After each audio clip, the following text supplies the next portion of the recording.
Aujourd'hui, je suis la meilleure version de moi-même parce que c'est ce que je peux faire aujourd'hui dans ma vie avec les outils que j'ai aujourd'hui. Demain, je ferai peut-être mieux parce que j'aurai, par exemple, écouté ce podcast et j'aurai des nouveaux outils pour pouvoir amorcer un changement que je convoite profondément. Hey, bienvenue dans le podcast Être audacieuse. Je suis Tiffany, coach de vie pour les femmes indépendantes et entrepreneurs.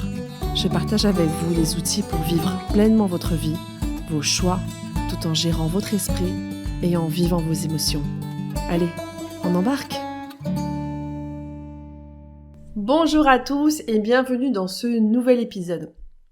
Aujourd'hui, je vais m'adresser à toutes ces personnes qui se sentent bloquées, qui n'arrivent pas à sortir de certaines situations ou qui n'arrivent pas à aborder quelque chose de nouveau et qui souvent ont ce mot à la bouche, cette réponse à la bouche de « je ne sais pas ».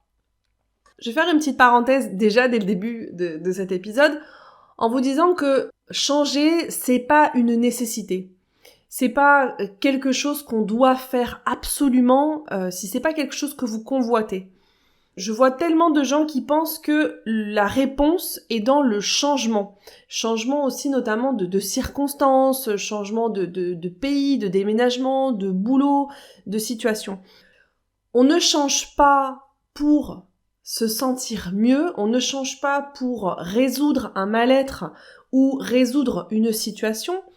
On change parce que on veut continuer à aller dans une autre direction, parce que on veut tester des nouveaux terrains, et donc on aborde le changement quand c'est vraiment quelque chose qu'on convoite, mais pas comme un outil. Le changement n'est pas un outil pour répondre à un mal-être ou pour résoudre une problématique que vous avez dans votre vie. On change quand on veut aller dans une autre direction, quand on a un objectif, soit d'avoir une meilleure hygiène de vie par exemple, ou quand on veut aborder quelque chose de nouveau. Donc je pense que c'est important d'éclairer ça parce que je vois beaucoup trop de personnes qui invitent au changement comme si c'était un passage requis pour être une meilleure version de soi-même. Et je mets les guillemets parce que moi j'aime bien parler de meilleure ou de prochaine version de soi-même parce qu'aujourd'hui, vous êtes la meilleure personne que vous pouvez être avec les outils que vous avez aujourd'hui. Donc, parfois, je pense quand on parle d'être meilleur dans le futur, on ne valorise pas quelque part la personne qu'on est aujourd'hui. Aujourd'hui, je suis la meilleure version de moi-même parce que c'est ce que je peux faire aujourd'hui dans ma vie avec les outils que j'ai aujourd'hui. Demain, je ferai peut-être mieux parce que j'aurai, par exemple, écouté ce podcast et j'aurai des nouveaux outils pour pouvoir amorcer un changement que je convoite profondément. Donc, aujourd'hui, voilà, je m'adresse à des personnes qui veulent changer, mais changer parce qu'elles sentent que leur mode de fonctionnement ne sert pas le changement qu'elles veulent opérer, mais pas des personnes qui veulent changer pour résoudre un problème de bien-être.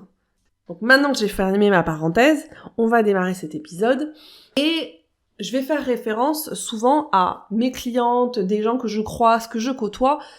Je me rends compte que on utilise beaucoup le mot « je ne sais pas ». Je ne sais pas quoi faire, je ne sais pas comment faire, cette fois je n'arrive pas à me débloquer de cette situation, je ne sais pas vers où aller. Et souvent, dans ce genre de situation, moi de l'autre côté, je réponds « mais et si tu savais, que répondrais-tu ? Qu'est-ce que ton futur toi te dirait ?» Et j'ai réalisé que c'était un concept qui n'était pas très bien compris, mais pourtant qui fonctionnait. Parce que en règle générale, quand je pose cette question « et si tu savais, que répondrais-tu ?» la personne, elle trouve la réponse. Parce que elle va juste la chercher, on va dire, à un autre endroit dans son cerveau, dans son système de pensée. Alors que quand on est là à se dire je ne sais pas, je ne sais pas, je ne sais pas, c'est pas forcément le mindset qui va vous conduire à trouver la réponse. Alors que quand je conduis les personnes à plutôt se détacher du moment présent et d'aller chercher la réponse dans le futur, tout d'un coup la situation se débloque. Alors elle trouve pas forcément, peut-être oui, la solution, mais elle commence à venir avec des options. Non, on n'est plus dans le néant du je ne sais pas.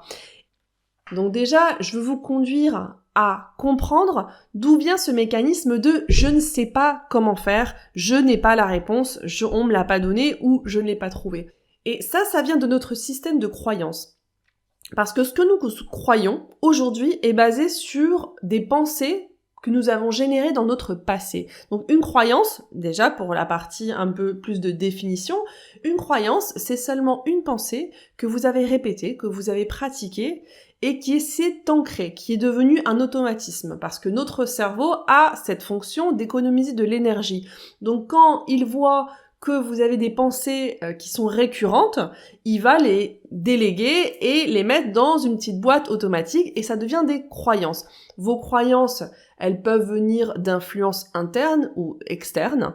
Ça veut dire que peut-être de votre famille, peut-être de votre éducation, des études que vous avez suivies, des différents boulots, mais aussi de vous, qu'est-ce que vous avez pensé face à telle ou telle situation et est-ce que vous avez commencé à penser des choses similaires face à des situations similaires. Donc vous vous êtes ancré et vous avez construit votre système de croyances.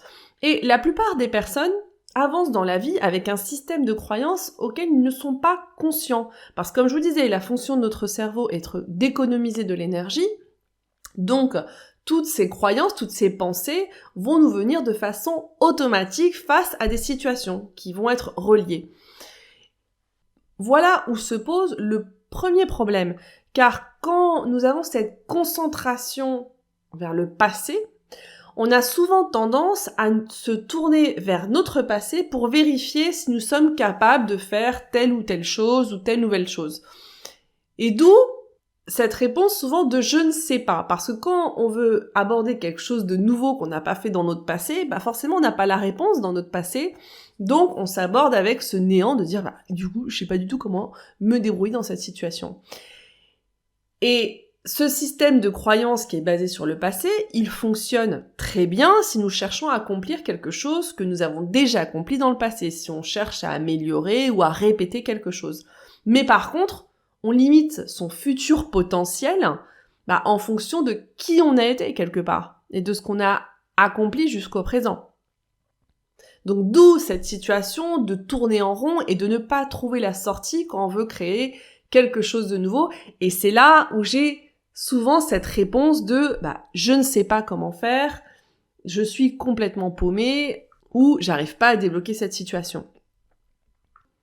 Cette première étape de comprendre lorsqu'on est concentré vers le passé, où on a un système de fonctionnement qui est concentré vers le passé, elle est incontournable. C'est la première étape parce que une fois que vous avez compris ça, vous allez pouvoir être même à même de vous observer et de déjà faire quelque part un petit ménage de printemps, de voir, ok, alors est-ce que déjà ce système de croyance va servir le changement que je veux opérer dans ma vie ?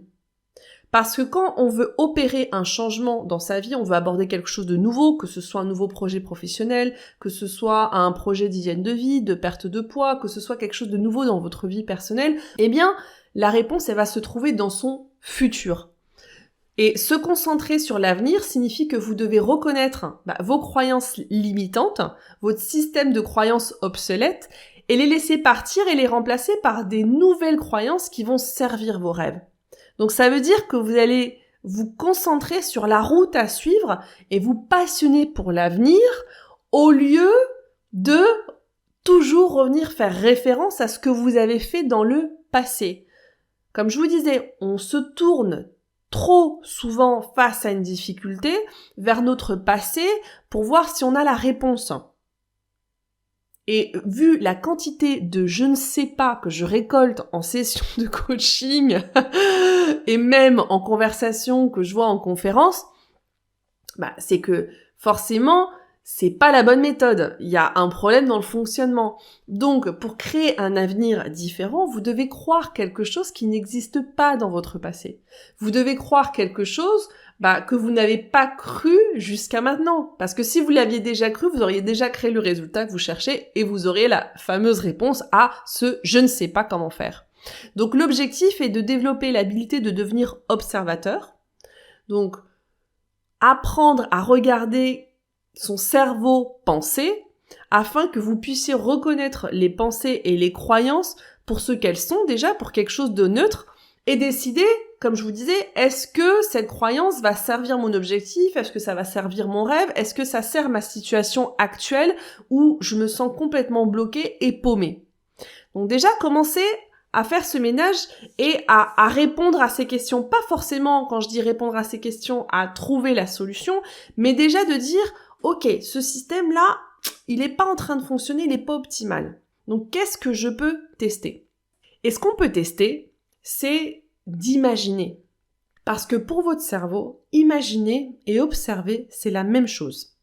Et ça, c'est complètement magique. Parce que quand on comprend que pour lui, c'est la même chose, ça veut dire qu'il va sécréter et générer les mêmes émotions en imaginant ou en observant. Donc, ce qui veut dire que vous pouvez, dès aujourd'hui, générer les émotions de votre futur vous, quelque part, pour être, dès aujourd'hui, cette personne au présent. Et à partir de cette énergie, de cet état d'esprit et de ces émotions, vous allez pouvoir prendre d'autres décisions et vous allez être dans une toute autre condition pour avancer vers votre objectif et faire bouger votre blocage. Parce que quand vous êtes dans cette situation et que vous êtes là à vous dire « je sais pas, j'arrive pas, je comprends pas, je suis complètement paumé », vous allez plutôt générer une émotion d'incertitude. Et face à l'incertitude, je n'ai encore jamais vu personne agir de façon concrète pour avancer vers un nouvel objectif. Alors que si vous imaginez, et on va faire l'exercice dans quelques minutes, mais si vous imaginez la personne que vous serez dans X mois, années, qui aura déjà atteint cet objectif ou qui aura déjà opéré ce changement, imaginez-vous comment cette personne aborde cette situation. Avec quel type d'émotion elle aborde? Est-ce que c'est plutôt avec de la détermination? Est-ce que c'est de la compassion? Comment elle agit et comment elle bouge? Et donc, en imaginant ça, votre cerveau va vous offrir une palette d'émotions complètement nouvelles qui vont conduire vos actions et qui vont vous aider à débloquer la situation, qui est souvent l'objectif quand on est dans une situation où on me dit « je ne sais pas ». En règle générale, ce que la personne veut, elle veut la clé pour déverrouiller les portes et pour pouvoir avancer.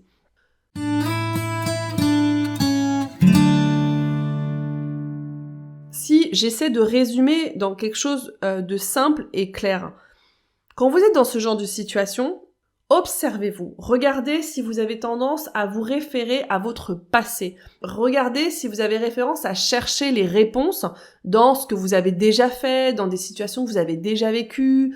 Donc, comment j'ai réagi, comment je fonctionne. Et en règle générale, souvent d'ailleurs, les personnes ont tendance à me dire « Ah ben, je suis comme ça, j'ai toujours fait comme ça ». Donc, si vous voulez obtenir quelque chose de nouveau, si vous voulez débloquer une situation parce que vous voulez avancer vers un terrain qui est inconnu à vous, il est bien clair qu'il faut se détacher de « j'ai toujours fait comme ça » et d'aborder ce processus avec un nouveau mécanisme. Et c'est à ce moment-là qu'on commence à se passionner vers l'avenir. On commence à se tourner vers l'avenir et on se passionne pour la route à suivre quelque part. Et quand on fait ça, on va pouvoir créer quelque chose qui n'existe pas dans notre passé parce qu'on va se référer à son futur soi. Et ça, c'est l'outil que je vais vous inviter à appliquer et à tester. Alors, comment on crée une relation avec son futur soi? Déjà, on se pose la question, par exemple, de comment je souhaite vivre aujourd'hui tout en continuant à aller dans la direction que je veux aller. Donc, en pratique, à quoi ça ressemble? Je vais vous inviter à écrire depuis votre futur vous. Et là, je vous ai encore perdu. Vous allez dire, mais qu'est-ce qu'elle me raconte là? Ça me sert pas du tout ce truc-là. Comment ça, je peux m'écrire de mon futur moi, vu que je ne sais pas où sera mon futur? Comme je vous disais, imaginez, observez, pour votre cerveau, c'est la même chose. Donc, je vais vous inviter à vous écrire des lettres depuis votre futur. Ça veut dire que moi, par exemple, Tiffany, quand je me sens bloquée, quand j'arrive pas à trouver des réponses, quand je vais aller dans une direction, mais que je n'ai pas les outils présents parce que je les ai pas eu dans mon passé, je vais avoir une conversation avec Tiffany, par exemple, qui dans 5 ans et qui a déjà atteint son objectif. Et je vais me poser la question, comment elle vit, qu'est-ce qu'elle pense, comment elle bouge, comment elle agirait dans ce genre de situation, comment elle me parlerait. Et donc, je vais m'extraire de ma situation actuelle, je vais devenir observateur et je vais m'imaginer ce que cette Tiffany me dirait de ma situation actuelle. Quelle réponse elle peut m'apporter?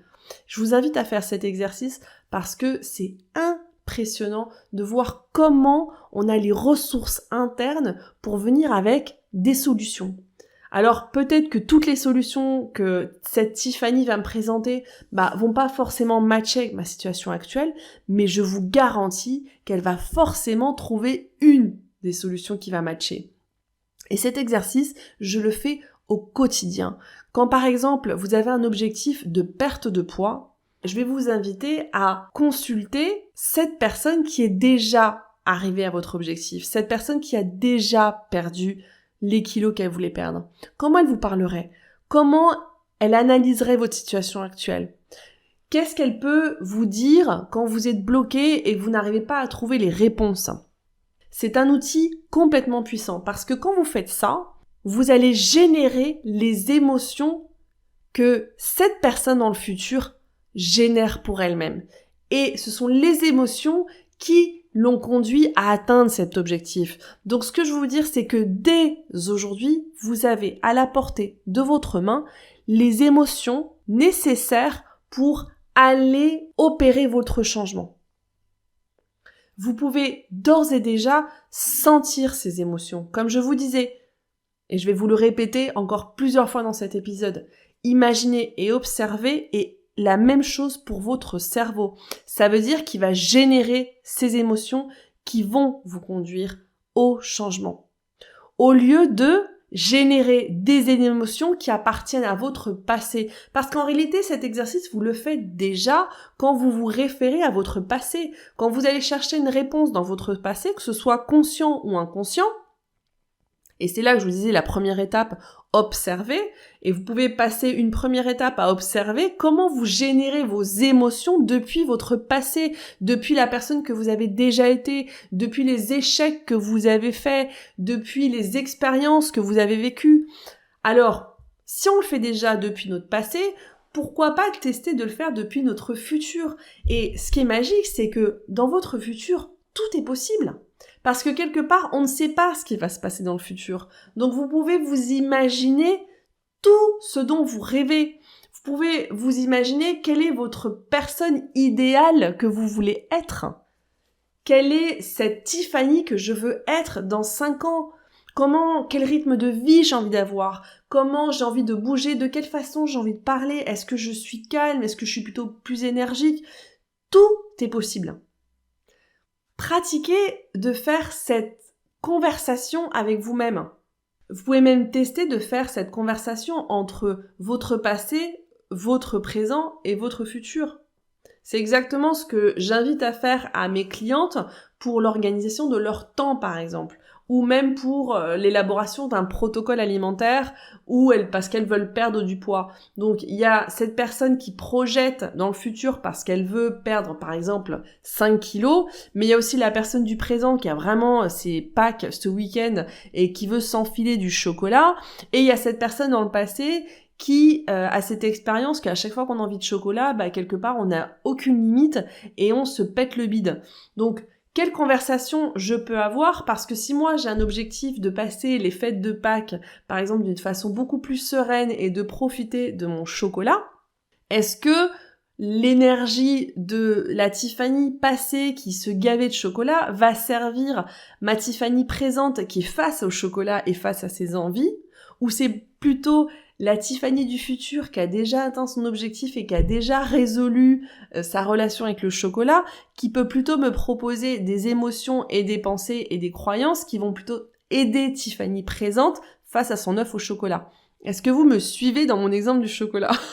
Je donne cet exemple parce que il est réel et ça m'a beaucoup aidé Parce qu'à chaque fois que j'étais face à des situations, donc là, dans l'exemple alimentaire, je me référais toujours à mon passé et à mes débordements alimentaires. Donc forcément, de là, ce que je m'offrais depuis mon passé, c'était un manque de confiance. Je sais de toute façon que je vais toujours craquer et de toute façon, l'histoire me dit que je vais toujours vers le mur.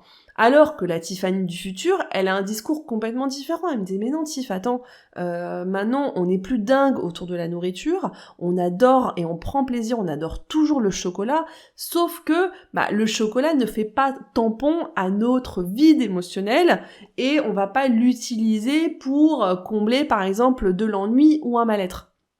Donc cette Tiffany du futur va m'offrir des émotions beaucoup plus pertinentes pour mon objectif.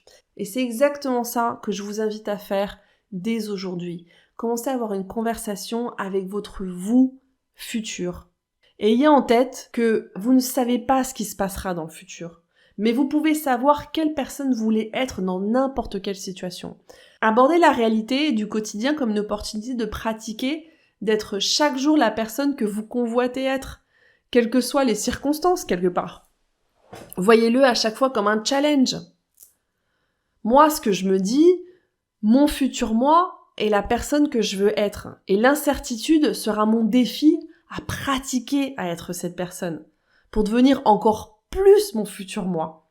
Et mon processus, c'est la pratique et la constance. Parce que comme vous avez passé des années à vous référer à votre vous passé, il faut de la pratique et de la constance pour réenseigner votre cerveau que maintenant, non, la référence, ce n'est pas mes croyances et ce ne sont pas mes expériences passées. Ma référence, ça va être mon futur moi. Et mon futur moi qui a toutes les possibilités, où tout est possible. Je vais vous le répéter une dernière fois. Imaginer et observer est la même chose pour le cerveau. Donc exercez-vous à imaginer chaque jour la personne que vous serez au moment d'atteindre votre objectif. Vous pourrez ainsi générer toutes les émotions nécessaires qui vont vous conduire à être cette version de vous-même que vous convoitez. Et en faisant ça, vous pourrez trouver la réponse face à vos « je ne sais pas ». On se parle la semaine prochaine. Mon podcast vous plaît ? Abonnez-vous pour ne manquer aucun épisode.